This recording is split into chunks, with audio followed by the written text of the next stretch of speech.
Pemirsa, terima kasih Anda masih bersama kami di Metro Siang. Lagi-lagi pemerintah menggulirkan kebijakan baru. Kini, per 25 Januari 2025, kendaraan bermotor wajib memiliki asuransi untuk pihak ketiga atau TPL. Namun ternyata masih banyak masyarakat yang belum paham apa itu TPL, bahkan berapa preminya, apa manfaatnya, serta siapa yang mengelola pun masih menjadi pertanyaan. Lalu apa urgensinya? Berikut liputan Reida Pulpi dalam segmen Telusur Kasus.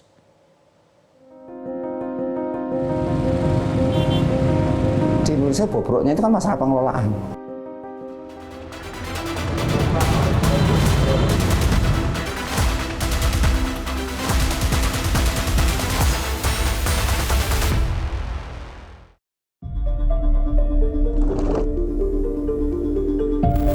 Rencana pemerintah untuk mewajibkan asuransi kendaraan berupa third party liabilities atau TPL ini ternyata masih menimbulkan pro dan kontra. Selain masyarakat yang masih banyak belum mengetahui apa itu TPL, ternyata siapa yang mengelola, kemudian berapa preminya, dan apa saja manfaatnya, ini masih menjadi pertanyaan besar.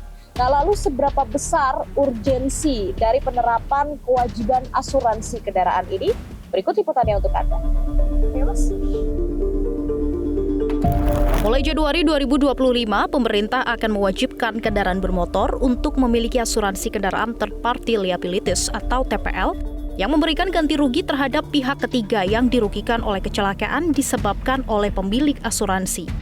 Peraturan ini sebagai bentuk implementasi Undang-Undang Nomor 4 Tahun 2023 tentang pengembangan dan penguatan sektor keuangan UU P2SK. Namun, OJK menyebut penerapannya masih menunggu peraturan pemerintah. Bahwa program asuransi wajib, termasuk asuransi kendaraan, masih menunggu terbitnya peraturan pemerintah PP sebagai payung hukum pelaksanaannya.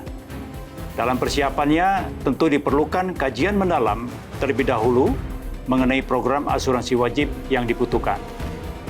Ketentuan lebih lanjut mengenai penyelenggaraan program asuransi wajib tersebut akan diatur dengan PP setelah mendapatkan persetujuan dari DPR. Asosiasi Asuransi Umum Indonesia AAUI menyebut pihaknya tengah menggodok sejumlah regulasi, termasuk rencana memasukkan premi TPL ke dalam pembayaran pajak kendaraan bermotor. Proses ini masih berjalan, jadi harapannya juga nanti waktu yang sosialisasi cukup. Tentunya besaran tadi saya sampaikan kutipannya, berapa iurannya, atau preminya, dan berapa benefit yang akan diperoleh ini juga masih dalam satu tahapan kajian. Nah, persiapan ini memang tidak sederhana. Kami pun nggak segan-segan untuk belajar dari jasa raja. Kami coba berpikir mengusulkan nanti built-in di dalam komponen yang ada di STNK situ. Itu lebih memudahkan daripada yang tadi pertanyaan teman-teman. Kalau kita motif perorangan individu kan susah. Kalau ini terkoordinasi di Samsat. Namun Presiden Joko Widodo menyebut belum ada bahasan terkait hal tersebut. Belum ada rapat mengenai itu. Lalu sebenarnya mengapa TPL banyak ditolak? Ternyata penerapan asuransi TPL ini ditentang oleh banyak pihak. Salah satu alasannya adalah karena penjualan kendaraan bermotor yang tengah lesu, bahkan terus menurun tiap tahunnya. Nah, kita coba lihat lagi pemirsa, pangsa pasar asuransi umum untuk kendaraan bermotor pada tahun 2022 ini ada di angka 20,1%. Ini terbanyak kedua yang digunakan oleh masyarakat Indonesia setelah asuransi properti. Sementara pada 2023 angkanya menurun, hanya 18,8%. Ini terbanyak ketiga usai asuransi properti dan asuransi kredit. Nah, berapa banyak premi dan klaim untuk asuransi kendaraan yang dibayarkan di Indonesia? Untuk premi dicatat asuransi kendaraannya pada 2021 sampai 2023 angkanya selalu meningkat. Sementara untuk klaim yang dibayarkan oleh asuransi angkanya pun juga terus meningkat setiap tahun ya, meskipun kalau dibandingkan angkanya jauh lebih kecil dibandingkan premi yang dicatat oleh asuransi kendaraan. Nah, berapa preminya? Ini sesuai peraturan dari pemerintah. Kalau uang pertanggungannya ini di bawah 25 juta, jadi premi yang harus dibayarkan adalah 1%-nya. Sementara semakin tinggi uang pertanggungannya, premi yang harus dibayar pun persenannya juga semakin rendah. Nah, bagaimana pemirsa? Anda masih bingung tentang asuransi TPL? Saya akan memberikan sedikit contoh kasusnya. Nah, Rudi ini memiliki polis asuransi TPL kendaraan bermotor dan mengambil limit 10 juta rupiah per kecelakaan. Kalau sesuai peraturan tadi, preminya adalah 1% dari uang pertanggungan, yakni Rp100.000 per tahun. Nah, suatu hari, Rudi ini mengendarai mobil kemudian menabrak sebuah warung makan dan pembatas jalan yang mana estimasi perbaikannya adalah 5 juta rupiah. Nah, ada perusahaan yang menerapkan biaya deductible atau biaya yang harus dikeluarkan untuk mengklaim asuransi sebesar Rp300.000 per klaim, tapi ada juga yang tidak. Nah, kita coba ambil contoh misalnya asuransi milik Rudi ini menerapkan biaya deductible, maka nilai penggantian yang didapat Rudi adalah 5 juta dikurangi Rp300.000 dengan penggantian net Rp4.700.000. Tapi kalau asuransi milik Rudi ini tidak menerapkan biaya deductible, maka nilai penggantian yang didapat adalah 5 juta rupiah. Tapi dengan catatan ya pemirsa, Rudi ini sudah memenuhi seluruh berkas klaim yang dibutuhkan. Sementara untuk perbaikan biaya mobil Rudi ini tidak dapat diganti menggunakan asuransi polis TPL.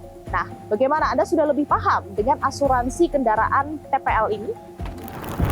Saat ini asuransi TPL tidak terlepas dari asuransi kendaraan. Artinya, seseorang harus memiliki asuransi kendaraan baru mengambil polis TPL. Ya, third party liability itu umumnya satu paket dengan asuransi kendaraannya sendiri yang selama ini berlaku secara opsional, artinya sukarela. Ya, karena ini sifatnya wajib dan satu paket, tentu jumlahnya sangat besar. Sedangkan third party liability itu tidak tergantung pada nilai pasar, tapi tergantung pada tanggung jawab hukum terhadap pihak ketiga yang mau diasuransikan nilainya berapa begitu. Jadi nilai pertanggungannya terpisah antara mobilnya sendiri, kendaraannya dengan nilai pertanggungan third party liability-nya. Nah, untuk kendaraan-kendaraan di atas 10 tahun, kalau dari sisi asuransi rugi tidak? Kalau usia sudah tua, tentu asuransi akan rugi karena kecenderungannya makin tua kendaraan, makin besar resiko yang dihadapi. Pemerhati kebijakan publik Trubus Rahardiansah menyebut seharusnya pemerintah tidak memaksakan masyarakat untuk mengikuti asuransi kendaraan di tengah banyaknya pungutan. Bahkan, Trubus menyatakan sah-sah saja kalau masyarakat menganggap pemerintah tengah mencoba menghimpun dana dari warganya.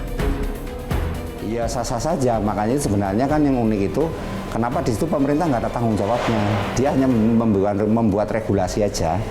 Dia membuat regulasi saja, mengatur-ngatur mengumpulin dana masyarakat. Asuransi harusnya yang untuk mobil roda 4 yang tua atau mobil roda 4 yang ini sisinya cuma 1.000 ya harusnya ada tanggung jawab pemerintah di situ 50-50 atau gimana kan gitu. Kalau dari sisi urgensi asuransi sebenarnya juga bisa dikatakan belum gitu. Karena?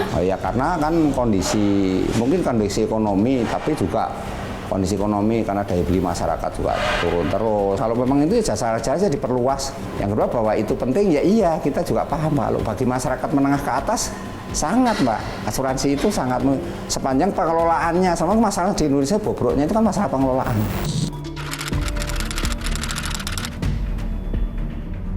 Untuk tata kelolanya siapa yang megang kita masih belum tahu. Nggak semua masyarakat bisa mampu bayar tiap tahun. Sebenarnya 50-50 ya, soalnya kalau misalkan ada asuransi tersebut, jadi kita kayak kurang hati-hati gitu. Jadi kita berpikir kalau habis nabrak, jadi udah ngerasa aman lah. Ibaratnya asuransi itu yang saya dengar itu kan ketika kita mengalami tabrakan ibaratnya ke orang lain nih. Orang lain mengalami kerugian juga kan karena akibat kita.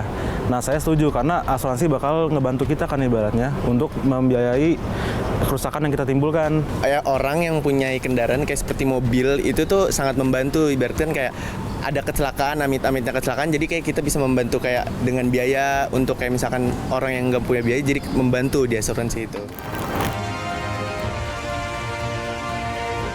Januari 2025, pemerintah akan menerapkan wajib asuransi kendaraan TPL. Namun hingga saat ini, berapa preminya, apa saja manfaat yang bisa kita dapat, dan siapa yang mengelola dana masih dalam proses penggodokan.